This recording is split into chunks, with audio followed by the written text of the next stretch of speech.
Back in 1991, the Persian Gulf War was coming to an end. I was a 9-year-old fourth grader who, like many others, spent my mornings before school adjusting a mechanical dial and an antenna to watch the world catch on fire.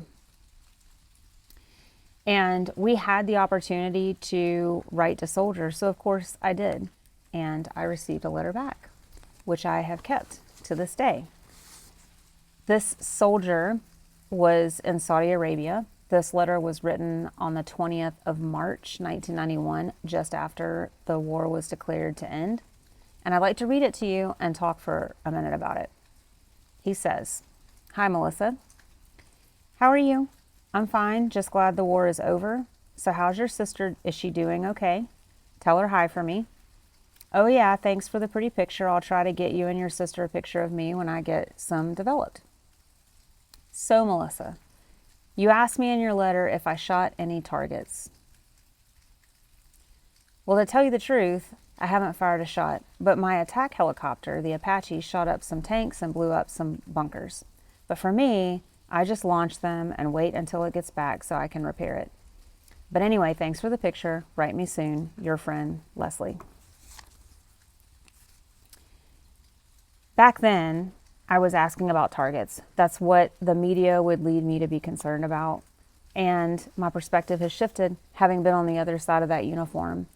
For most of my life since then, I have always wondered about this private first class. I remembered his name from the day I received the letter.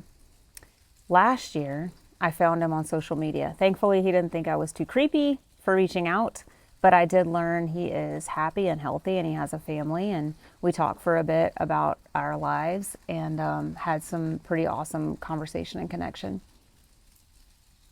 But what it brings me to want to talk about is the human on the other side of these conflicts. You know, for me, I was incredibly concerned that this man who wrote to a little girl back home had the ability to come back home and live the life that he thought he was fighting for himself and for other people.